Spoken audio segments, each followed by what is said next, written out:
The Overton window has shifted to such a freaking place now where not only is it acceptable to wear a pride flag on a military uniform in a professional fighter organization, the dudes out of Osan kill people for a living. The fuck? Like, when you were talking, it just hit me in the forehead.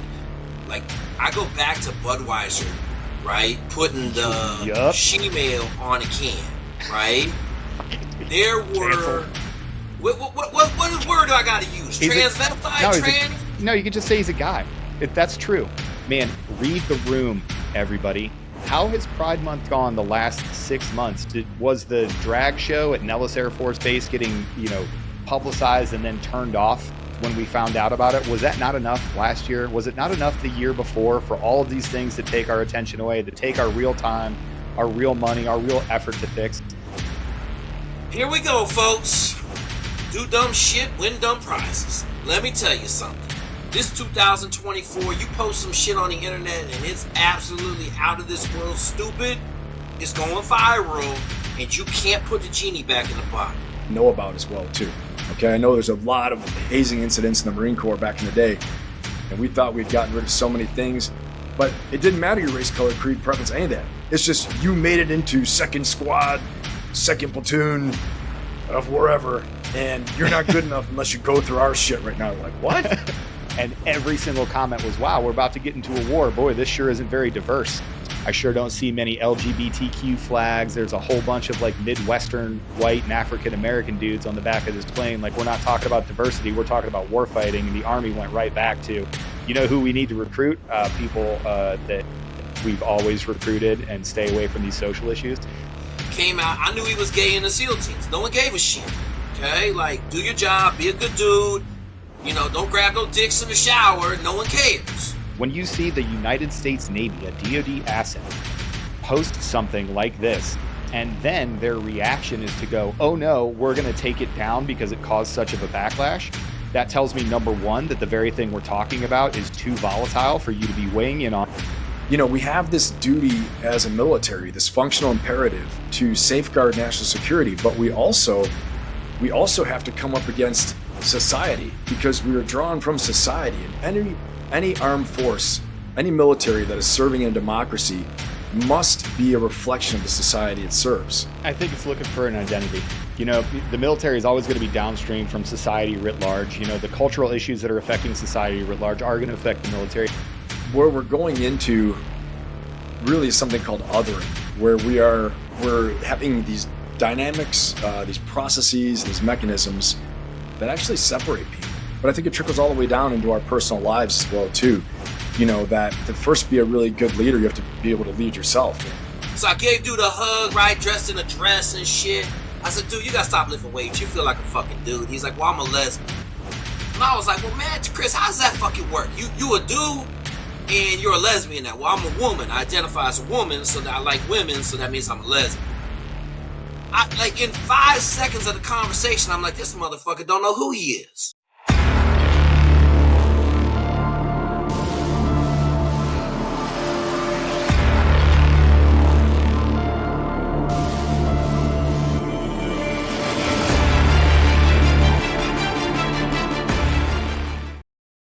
About 10 seconds it's called seasoning. So there's going to be a little bit of a lag and a little bit of a funky thing that happens, but I just talked all the way through it, and I also had to calm down fucking Jake.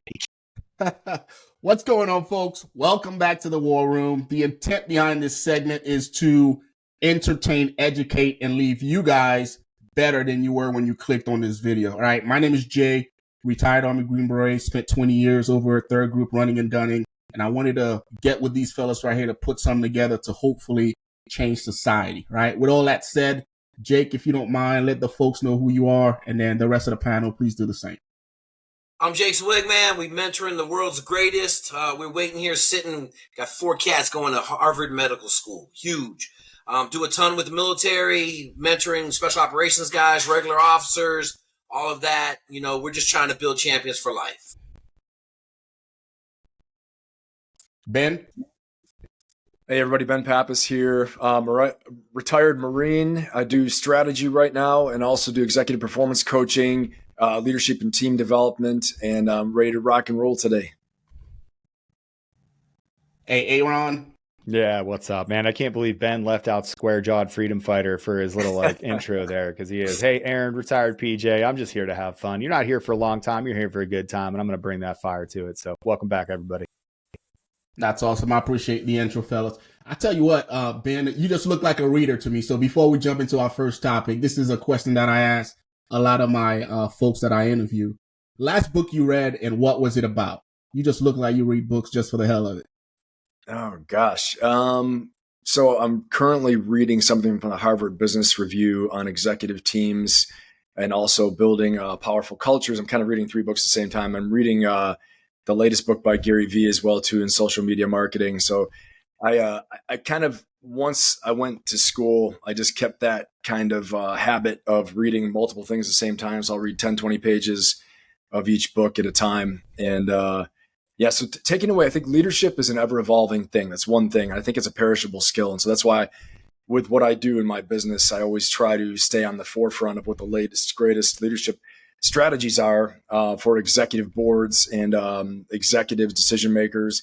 But I think it trickles all the way down into our personal lives as well, too. You know, that to first be a really good leader, you have to be able to lead yourself. And so it's one of the things I do within my own business is when I'm working with an executive, whether it's, Fortune 100, Fortune 500, a founder, CEO, whatever, we take a look at their own personal life first, right? And not saying that I'm perfect. Like I need the things that I teach and I'm putting them on myself because I'm learning, growing every day and correcting myself, all those things. But I think taking a look at how you lead others, you can apply that to yourself. And when you're applying your own personal discipline, you guys all know this, when you're walking the walk, you talk the talk, you're going to be able to influence and hold others accountable because you're holding yourself accountable and also inspire some action. You also know what you don't know too. So that's what I'm taking away from those 3 books currently. And building culture, I will say one thing, as we're doing with this podcast, building culture is really something that is so powerful and it's long lasting and durable, but it's nebulous and difficult to do for any organization. So I don't think I got that as much when I was in the Marine Corps. I kind of understood it, but in the military, a lot of powerful cultural forces are at work, and which is going to segue right into our topic. The powerful cultures, cultural forces at work are historical cultural forces within the military, but then also the outside influences of society, which there's this imperative to focus on national security for our country, while at the same time representing the society that we're sworn to protect. That's an awesome answer, Ben. Now, on the topic of culture, before I jump right into this article, Aaron, how do you think the culture of the military is right now? Like, if you had to sum it up in a couple of words, what would you say is the military culture as it stands today? I think it's looking for an identity. The military is always going to be downstream from society writ large. The cultural issues that are affecting society writ large are going to affect the military. Now, we have some backstops and some heat shields built into that, right? Like we have different rules and regulations, the Uniform Code of Military Justice, and a whole bunch of other standards and norms that are specific to the military. But I'll tell you what, America itself is going through sort of a cultural revolution. The pendulum has been swinging pretty wildly to the left and to the right for quite a while now. And it just feels like the military is looking for its identity in that space. We've had some definite missteps. The first thing that we're going to talk about today, I feel like is an example of the pendulum swinging too hard towards the cultural thing of the moment, as opposed to maintaining our laser focused goal on what it is that we're supposed to be doing here. So there's a lot of people that'll say inflammatory thing, the military is too woke, or we care too much about DEI, or we care too much about these things that aren't actually getting after the business of warfighting. The military in this country in general, we're only 250 years old. The military in general has to find a way to get through some of these cultural issues because, again, the military is directly downstream from the culture and from America writ large. I just feel like we're looking for our voice and looking for our identity as we're getting rid of a whole bunch of people. Like our peer group and the people that are older than us, they have nothing in common with Gen Z. They have nothing in common with the mill meme culture. They have nothing in common with the way that people even communicate now. So you're seeing the tension between those two groups. So a lot of the outgrowth of the disdain that people have, or the way that people feel about where the military is right now, it just comes from almost a place of confusion. So I almost feel like we're looking to find a way to get through these social issues, and like every other organization, you don't do so well.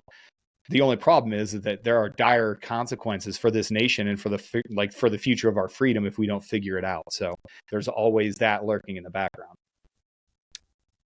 Yeah, that's a good way to put it, man. And then that'll bring us right into our first topic, which is an interesting one, right? So the Naval Special Warfare Command faces online criticism after posting a Pride Month graphic. The post featured rainbow-colored letter spelling NSW, which is Naval Special Warfare, with the words dignity, service, respect, equality, and pride.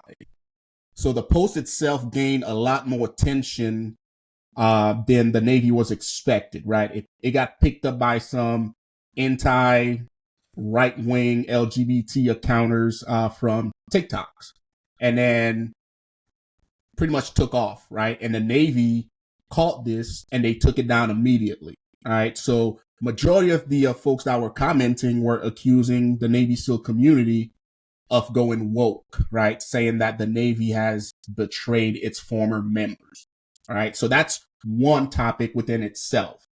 On top of that, the Department of Defense mistakenly mixed up Pride Month and PTSD Awareness Month on social media, right? Because PTSD Awareness Month was in June.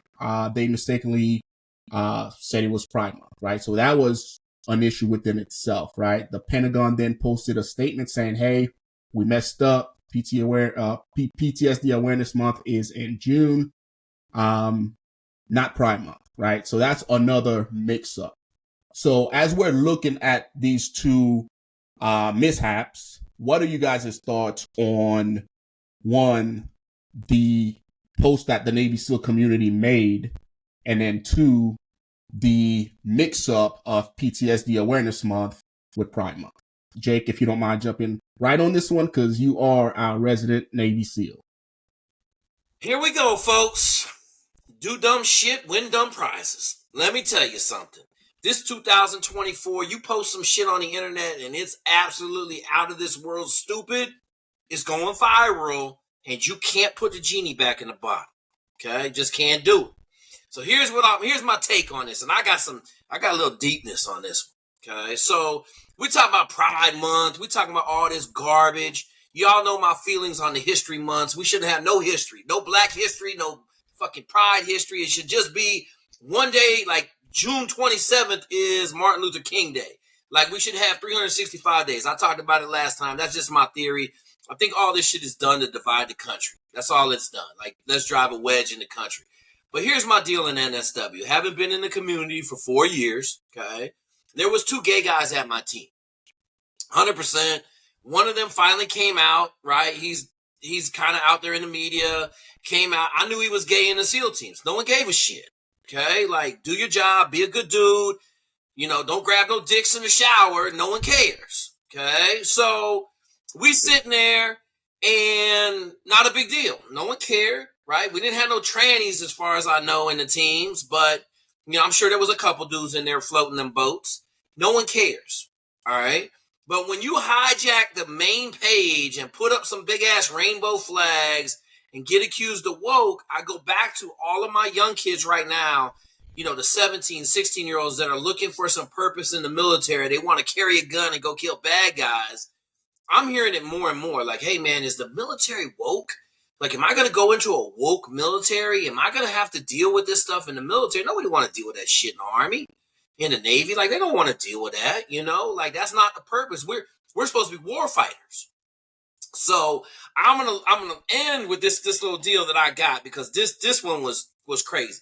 So I don't know if y'all know who Christian Beck is. Chris Beck, the Dev Group dude, SCS general in the government, decides that he's gonna be a female. Okay, I've been wearing dresses my whole life. I know him through Travis Lively. Like, I went to the premiere of his documentary. It was all fucking. I'm sitting there. So I gave dude a hug, right, dressed in a dress and shit. I said, dude, you gotta stop lifting weights. You feel like a fucking dude. He's like, well, I'm a lesbian.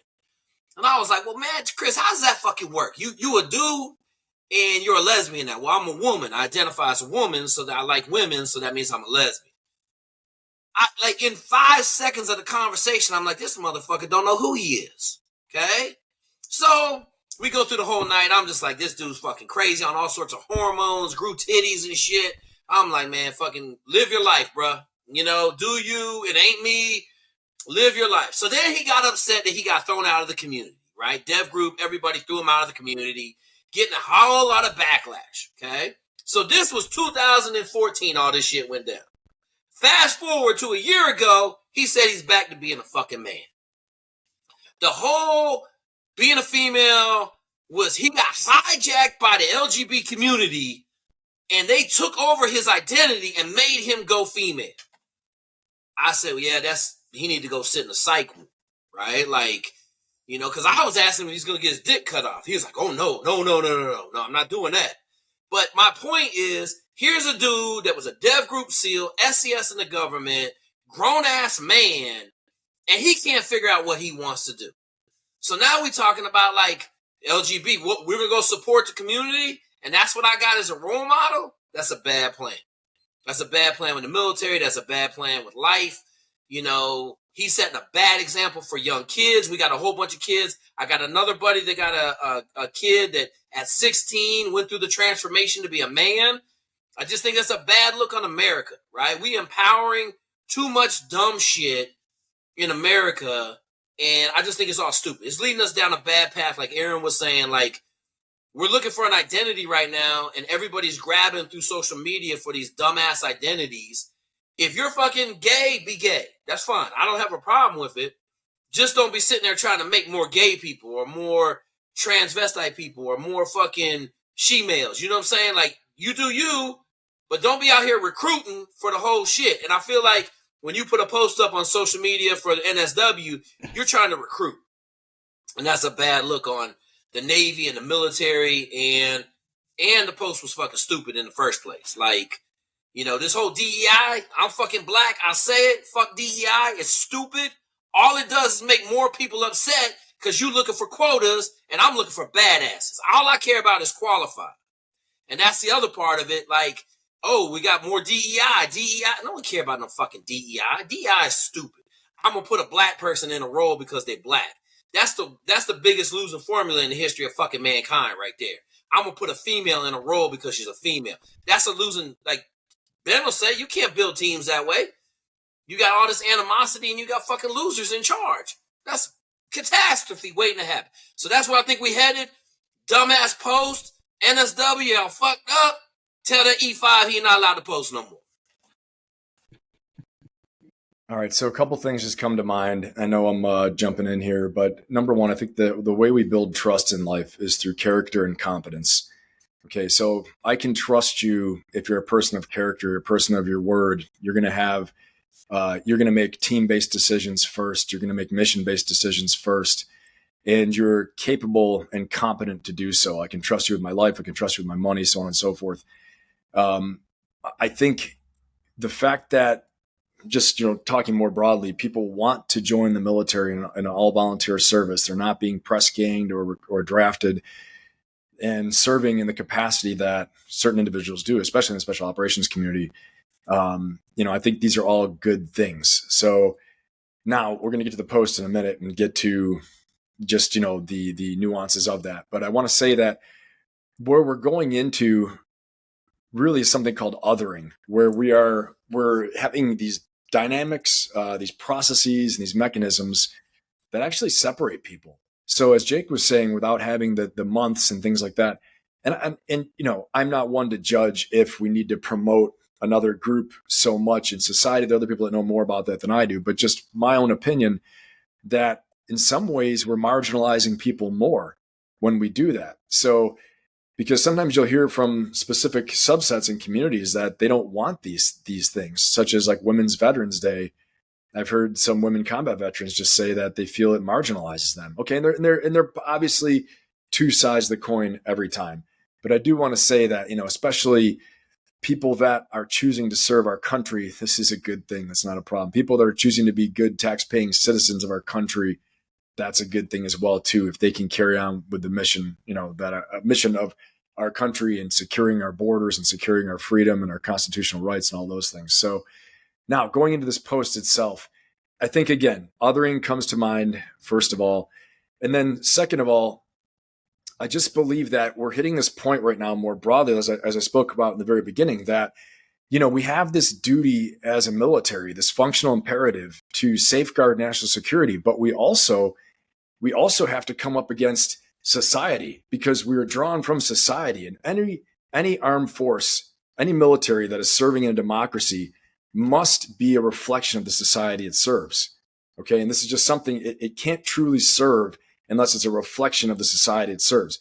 So what that means is that we take on certain societal norms, trends, things that are coming that maybe we didn't bargain for. Okay. And there are also things that come in that people don't even realize are coming into the military. But this is the duty of the senior policymakers, the senior flag officers, to decide. This is what they get paid for. They have to make a decision. Is this the right message? Or are we othering? Are we dividing?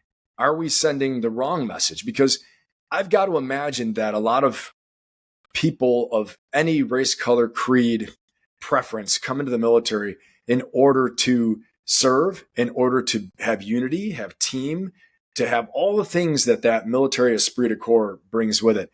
And they most likely, again, this is my opinion, didn't come in order to be highlighted, spotlighted, and all those things. They would much rather just have a functional team military experience where they can serve honorably, serve their country, and leave. And so I think, to me, if anyone owns the responsibility for this, it's really the senior military officers, the flag officers and policymakers that probably are pushing them to do things like this.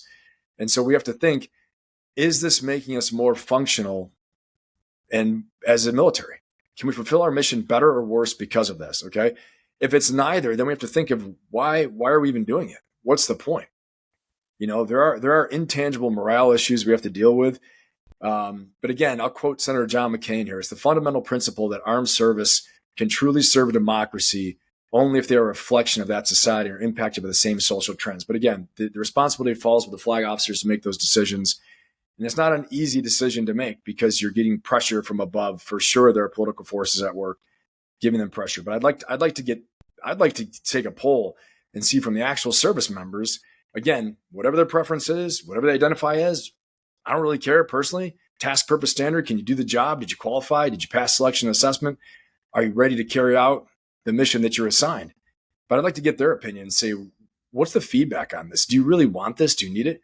And there could be, and I just want to say this as well too, as we all know as leaders here, there could be some instance of hazing, bullying, and undercurrent in the culture that can really, really go sideways on you fast as a leader that they may be dealing with that we don't even know about as well too. Okay. I know there's a lot of hazing incidents in the Marine Corps back in the day, and we thought we'd gotten rid of so many things, but it didn't matter your race, color, creed, preference, any of that. It's just you made it into second squad, second platoon of wherever, and you're not good enough unless you go through our shit right now. You're like, what? And now you gotta drink milk out of this squad. Fuck yeah. We drink milk out of boots on this squad. You got to drink milk out of this boot. That's it. And so that's all I got on that. Yeah. I'm so glad that you brought up, like, this is a numbers game for me, man. Like I live my life in the culture war. When I saw Libs of TikTok, when you get picked up by Libs of TikTok for doing stupid stuff and you start getting that sort of attention, that you've run afoul of something. And to your point, Ben, man, read the room, everybody. How has Pride Month gone the last 6 months? Was the drag show at Nellis Air Force Base getting, publicized and then turned off when we found out about it? Was that not enough last year? Was it not enough the year before for all of these things that take our attention away, that take our real time, our real money, our real effort to fix? When I look at it in an event, I look at the reaction, and then finally after the event and reaction, I can see the outcome. The event happened where this was posted. I had so many questions. We have a recruiting and retention crisis issue. Who are we recruiting with this? What problem are we fixing? What problem statement did we start? And like somebody somewhere looked at a board and was like, okay, we have a problem. Not enough people think that the Navy SEALs are inclusive of LGBTQIA+2 spirit people. Are you joking? Like, was that an actual conversation? Of course it wasn't. They bowed to the social pressure, and this is the wholly protected month of the one class of people you're not allowed to make fun of. Like, just watching Jake with his language, in my head, my natural reaction was like, oh, we're canceled. Can't talk about it. But what a crazy life that is, right? 4 people speaking under their First Amendment life. Somebody says something that you don't like, and there are going to be some people that come after Jake for saying a word. That's where we are. The military is supposed to be a step further than that. They're supposed to be the people that really lean into what the people think the American military is, which is a whole bunch of people that live to a higher standard. They have to wear special clothing. They look distinct. They tell you what to do with your body. They tell you what to do with your life. They tell you what to do with their family. And you do that all in the name of service. So I have so many questions when I see a command, not just a person, of course, people are going to have their own causes that they support. When you see the United States Navy, a DoD asset, post something like this, and then their reaction is to go, oh no, we're going to take it down because it caused such of a backlash. That tells me, number one, that the very thing we're talking about is too volatile for you to be weighing in on because you can't take the heat of the reaction. And number two, it shows me that it was probably a mistake in the first place because you're not willing to stand by your post.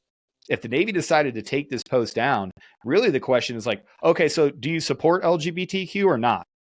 And I know that's a weird thing for me to ask, but hey, Navy, you put it up. And now that people were like, well, we don't necessarily like that, then you were like, oh, yeah, no, it was a total mistake. Our bad.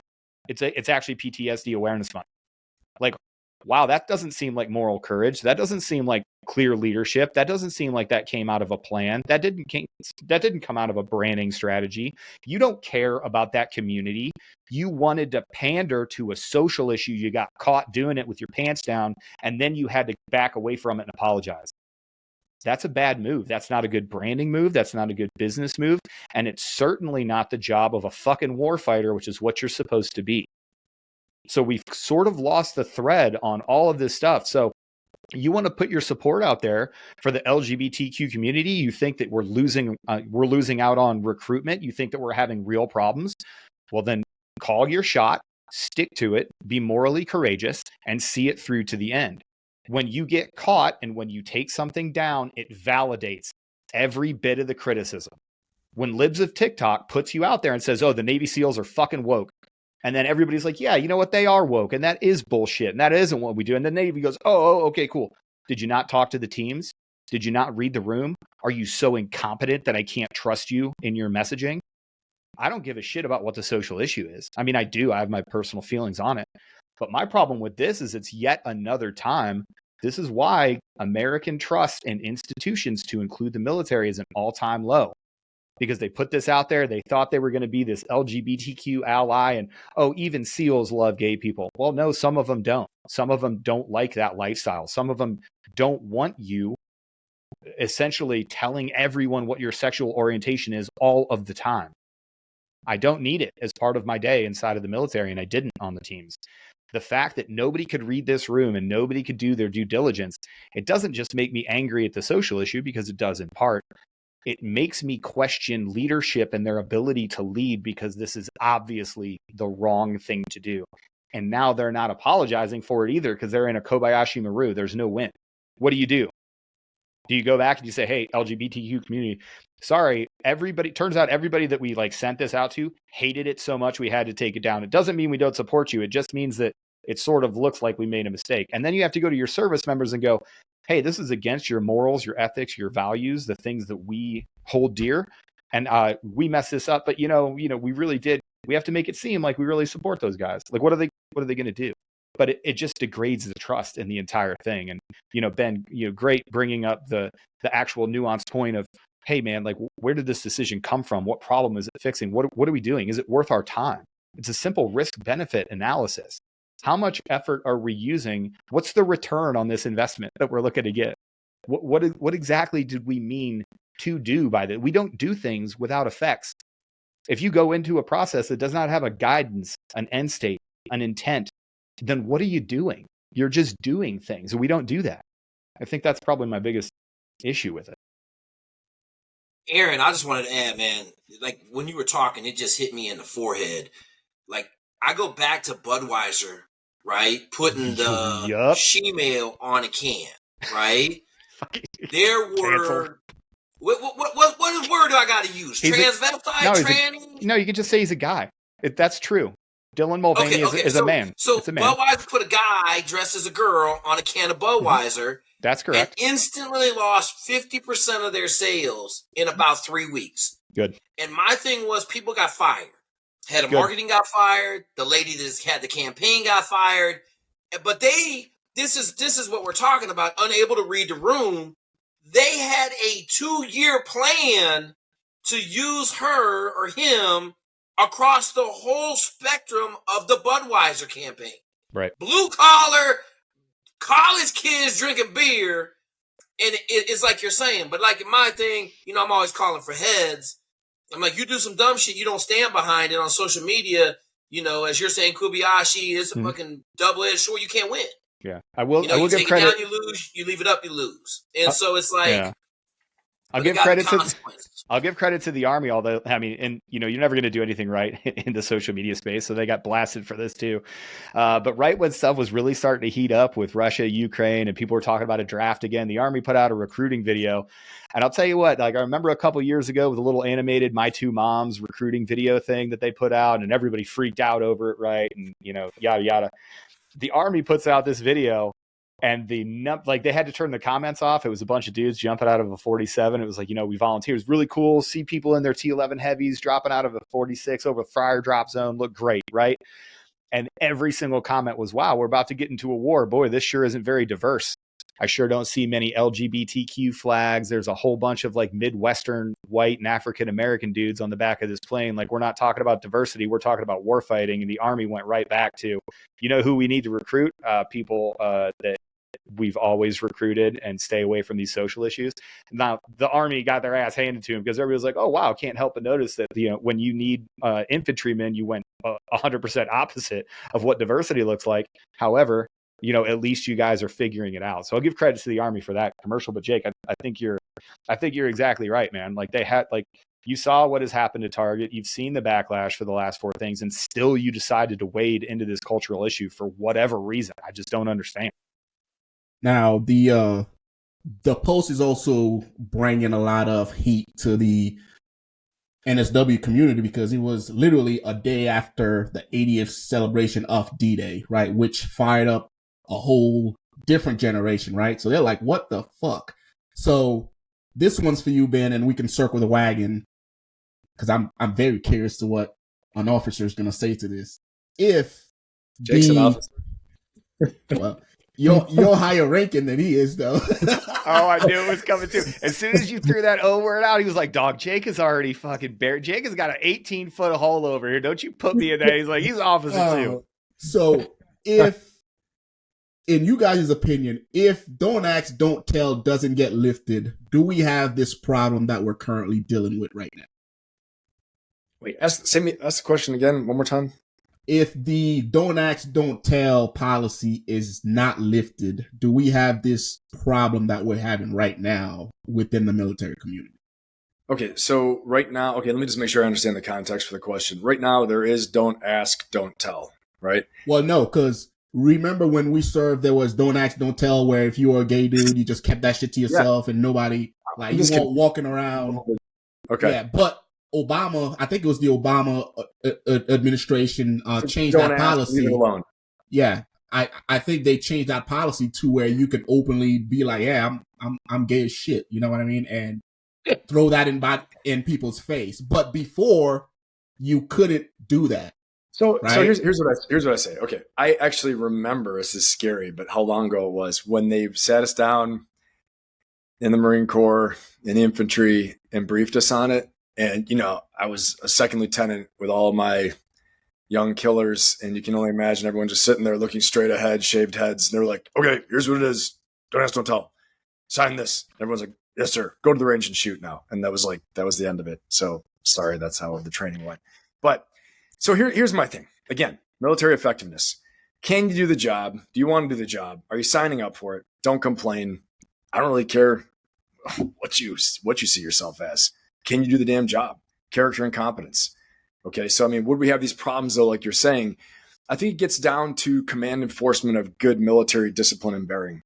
There are lots of articles in the UCMJ that, if properly enforced, you get away from that. And I think people want the discipline. You join the military, you want the discipline, you want the drive, you want the standards put on you of behavior. Like Aaron was saying, something higher, something better.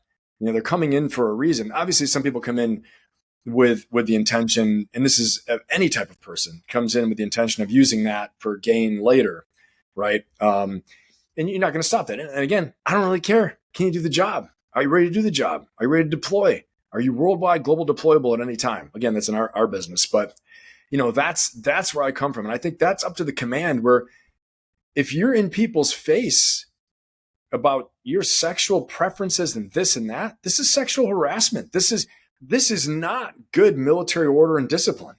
That ends it right there. I don't really care. Again, there's a standard of behavior, right?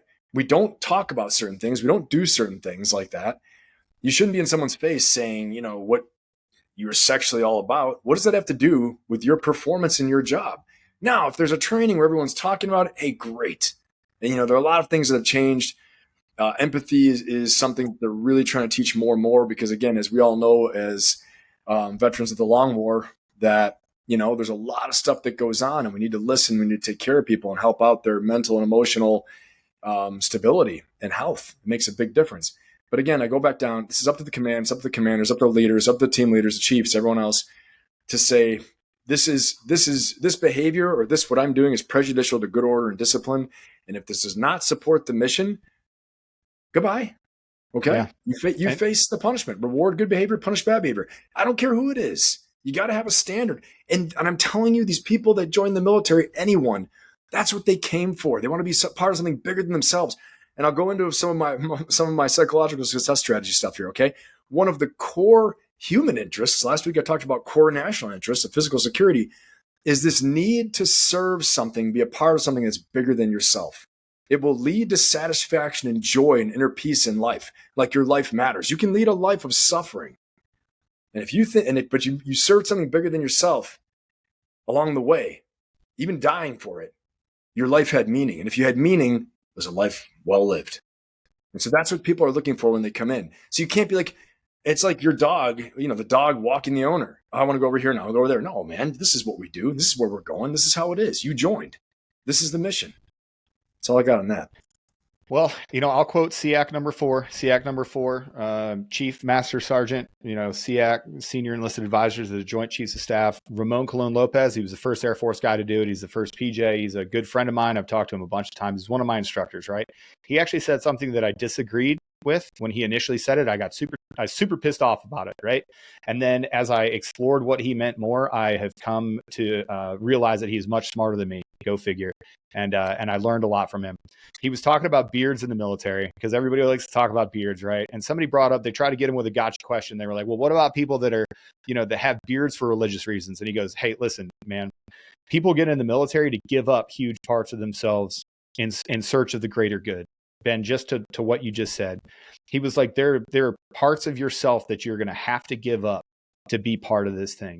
I know that it is in your religion to wear a beard. Unfortunately, we have a uniform code, and there's reasons why that we cannot have beards all the time, whether it be for gas mask fit or specific job or for customs, whatever, and discipline.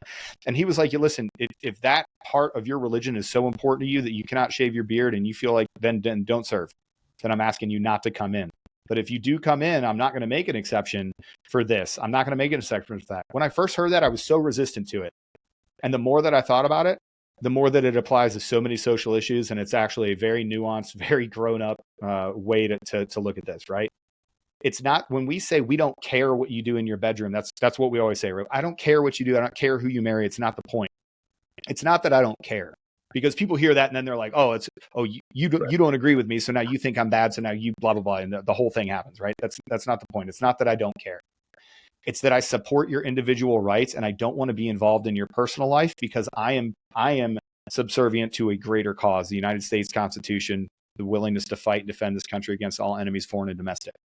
Your sexual orientation, who you're married to, does not matter to me. Now, when we see each other at a family event and you're a female and you're like, this is my wife. Oh, hello. What is your name? Hey, nice to meet you. Great. Are you guys having a good time? Cool. That it literally does not make me feel any sort of way. That is great. Live your life. Now, when you put a flag on your uniform, when you put a post out that forces me not only to acknowledge your alternative lifestyle, but forces me to acknowledge, accept, and celebrate it, that is where I draw the line. I will not be complicit in a thing because you are compelling me to do so. That's the other thing that people have a real issue with here. It's not just the issue. If the issue was so good, it wouldn't have to be mandated. Okay. And I say the same thing about DEI as I do LGBTQ awareness or whatever. If this thing was good, if it was objectively moral and good, you would not have to mandate it from the top down. It would simply be a thing. And you telling me that you're fixing a problem by mandating and forcing me not only to accept, but celebrate a social issue, which I have serious issues with morally, ethically, and otherwise, that is where you run afoul. And that is where you get the backlash and the reaction to the stuff that we've had. Aaron, I know you bought all them Osan Pride Month patches over there in Korea. I know you bought them all. I have. They sold out. They sold out in like 5 minutes. I said, I know God. Aaron went in there and bought all of them. But I'll tell you what, like, didn't we just go through a thing, when the extremist stand down happened? I'm old enough to remember because I'm older than 2 years old. I'm old enough to remember that you're not allowed to wear that Gadsden flag patch on your uniform. Is that not correct, Jake? Did they not make the SEAL teams take off that "Don't Tread on Me" patch because that's a dog whistle to white supremacy or whatever the fuck it is that they said? So hold on. So I assume that there's going to be a huge market out at Osan for the "Don't Tread on Me" patch. And I'm sure that that's going to get approved. And I'm sure there's going to be a uniform exception to policy written by the commander that allows you to wear a "Don't Tread on Me" patch, right? Or maybe an appeal to heaven. Maybe the first flag that we ever use, an appeal to heaven, is ingrained in the forefathers in the founding of this country. It was the first time that we said, we will not be ruled by somebody else. I'm sure those patches are okay, right? I say it rhetorically because you know that it's fired up. You know that it's not. That's fucking not. Listen, I'm just gonna say it. Like, everybody already knows the Air Force is always like the gayest, right? The Air Force is always like, people love being in the Air Force because it's so close to being in the military. Like, the Air Force does. They bow down to those social issues way more than the Army and the Marines do. I could just tell you from personal experience. So it's not surprising to see this, but hey man, how about this for sounding like a boomer? There's only one fucking flag I'm putting on my uniform. And if you're wearing another flag and you're walking around with another flag on your uniform, I've got a fucking issue with you, because there's one flag. It's the American flag, and that's it. And there's a regulation. This was done though at a command, right? And I mean, it's command sponsored. It was okay. They actually wrote a uniform sup at Osan for people to wear this morale patch, like what? And again, like they crack down on morale patches like you would not believe. Like famously, one of the UPT classes had Trump on a morale patch, and they were like counseled over it. They were like, make UPT great again, because I think it was like during COVID or something, and they couldn't go in, so they put Trump on a patch or whatever. And it was like that they had committed an insurrection against the United States of America, the way that they handled these people. But now there's a flag where one of the colors is I can celebrate intersex people. I can't describe to you what that is, number one. I don't want to celebrate that, number two. And number three, what the fuck does that have to do with me being in the world's greatest Air Force that's meant to kill people and break their shit until we win? How does that help? Let's jump right into that story, because I don't think people know what we're talking about at this point as far as the flag goes. I think they can figure it out. Osan fucked up and made a morale patch with the gay flag, like and it's not even just the rainbow flag. It's the rainbow flag that represents like 17 different things. It's got circles and triangles, and it supports HIV awareness. Like, I don't understand how that is something, like, it doesn't make any sense, but it was approved through a uniform supplement. Some officer somewhere had to write a formal letter and spend their time and their staff's time to ensure that people on this base could display their support or their engagement in alternate sexual lifestyles for everybody to see on the uniform. How? And fucking how? And Aaron has a few of those flags. But anyways, guys, I'm gonna go through. Listen, man, I'm a PJ. It's implied. I don't need the flag. You just get it, right? You see all this stuff back here? You see this? You think I don't kiss the homies goodnight? Are you crazy? Oh, shit. Come on, dog. I just don't talk about it. Now, sticking along the lines of leadership, which I think is what the military is currently lacking, right? We'll hit this next one because it goes hand in hand with what the Navy did as far as the post that they put up, June, I think it was 7th, right? Before we jump into that, so Don't Ask, Don't Tell started in 1994, and it was appealed in 2011. And just my personal opinion on the topic, if they were to reinstate that, I don't think we would have the issues that we're having right now, because like you guys said, no one cares. And what Don't Ask, Don't Tell did was it kept everybody's shit in the bedroom where it belonged, as opposed to being overt about it, right? So put that shit back in the closet. Nobody wants to hear it, right? So along the same lines, right? The 51st Fighter Wing out at Osan Air Force Base in South Korea has authorized airmen to wear Pride morale patches for Pride Month, right? This was approved by the colonel of that unit, and he is allowing individuals to wear it from not only his unit, but whoever is on base, right? Now, the final decision lies with those units' commanders. So let's say Jake is in charge of a unit down there. The colonel says, hey, you guys can wear it. It's still up to Jake or Ben to say, yes, you guys can wear this, right? And these patches sold out. Like, that's how popular those patches, are down in Osan. Now, Aaron, I know you already told us exactly how you feel about this, but I want to hear it again. It's why. Aaron got a box of them, dog. Yeah. Don't be lying. You got a box and they're sitting under his desk and shit. He ain't kidding under nobody. My desk. That doesn't help. I got to get it out there. I have to tell everybody exactly what I do. Like, it's just so crazy to me that the Overton window has shifted so fucking much. I remember a couple years ago when they changed the hair regulations, for females, right? They were like, oh, you can have a ponytail now, or you can have different color, like whatever. Largely, I don't give a shit, but to watch the boomers like react to that one and freak out over kind of like that social issue, it's just crazy. So for those of you that don't understand what the Overton window is, it's a sociological construct where the things inside the window are the things that we talk about. When you go back to Don't Ask, Don't Tell, and I disagree with the Don't Ask, Don't Tell thing, by the way, wholeheartedly. Basically, Don't Ask, Don't Tell was put in there because when people found out, there were still anti-LGBTQ folks back then, and when they found out that you were married to somebody, or when you put that out in the workplace, there were actually people that were discriminated against. Don't Ask, Don't Tell was stupid. I'm glad that it's gone. Whatever. I don't give a shit. But I still don't care because of the Overton window. There used to be a time where you had stuff that you didn't talk about in public, right? Politics, sexual, your voting stuff, like all this other religion. You didn't talk about that at work because we're at work. We don't talk about that. The Overton window has shifted to such a freaking place now where not only is it acceptable to wear a pride flag on a military uniform in a professional fighter organization, the dudes out of Osan kill people for a living. The fuck are we talking about?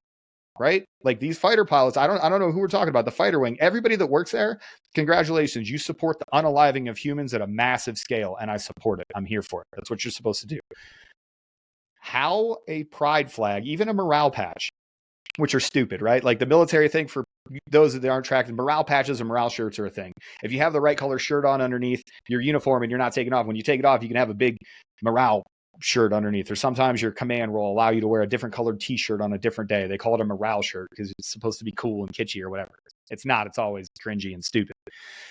To have a no kidding pride flag on a uniform and have that okayed by command is absolutely freaking ridiculous. Because again, it only works in this context. It only works if it's the pride flag.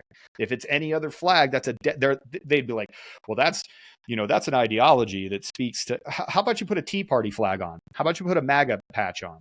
Right? The immediate thing that they would do there, the first thing they would do is go, well, we don't like what that represents, and that isn't necessarily representative of our core values. Real quick, just to jump in, Aaron, if you don't mind. The thing, again, I think about, and again, this is like, I'm going into commander mode.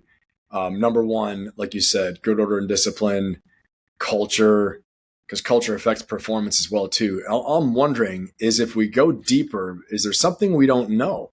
Was there some like hazing and killing of some gay service members that we don't know about? I'm just saying, like, no, because bro, we would have heard about it. That's like saying, was there a mass shooting committed by a white guy? That stuff is out in the news 5 seconds. You know how we know that there wasn't any of that? Because we haven't heard about it. That's exactly how. And now I'm not saying discrimination doesn't happen. Of course, discrimination happens. I'm not saying like these things haven't existed, but how we don't know is because it wasn't immediate national news, because that minority is the loudest minority that has ever existed. Or it would have been in the articles surrounding the patch too, because I don't see, how is this improving combat effectiveness? How is this improving morale, which is a means to improve combat effectiveness? Kind of see where my mind's at.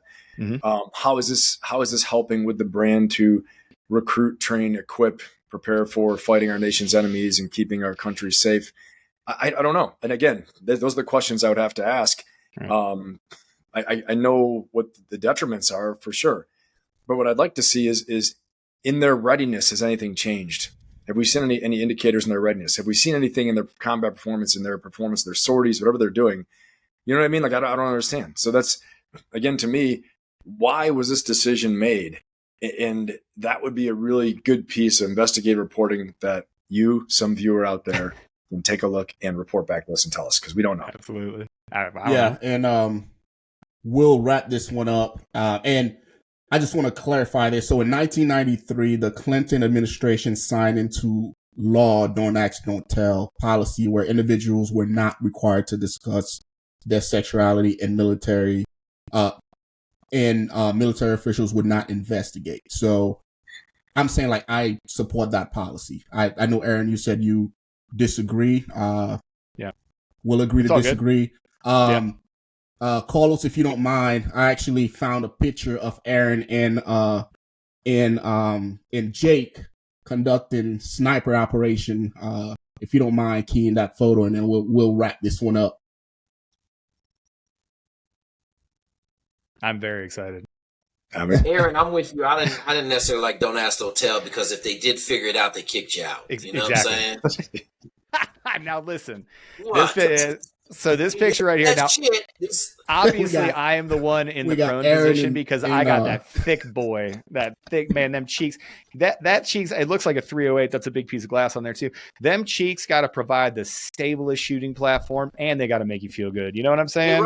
They rocking sig hats, but I thought they were Green Berets. Like a double cheeked up on a fucking Thursday. Well, I used to be the commander for the sniper school in the Marine Corps too. So I don't know if this is one of the TTPs we're teaching. Man. I got to go down to the schoolhouse soon and check it out. The only thing I can't believe about all this pride stuff is that a Cav Scout unit hasn't just come out as 100% LGBTQ, because those guys are all just living that life. You know what I mean? Yeah, but hey, don't throw the submarine community in there. No one want to hear that shit. 150 dudes go down, 75 couples come up. You know the old saying. Yeah, but yes, folks, we wanted to come on here and discuss this topic for you guys. Let us know what you guys think in the comments section below. Again, we serve and we have nothing but the best interests of our armed forces at hand. We just want to make sure that the service members are done, like the leadership is doing right by the service members. All right. So let us know what you guys think in the comments section below, guys. We'll take a break and then transition to the next topic.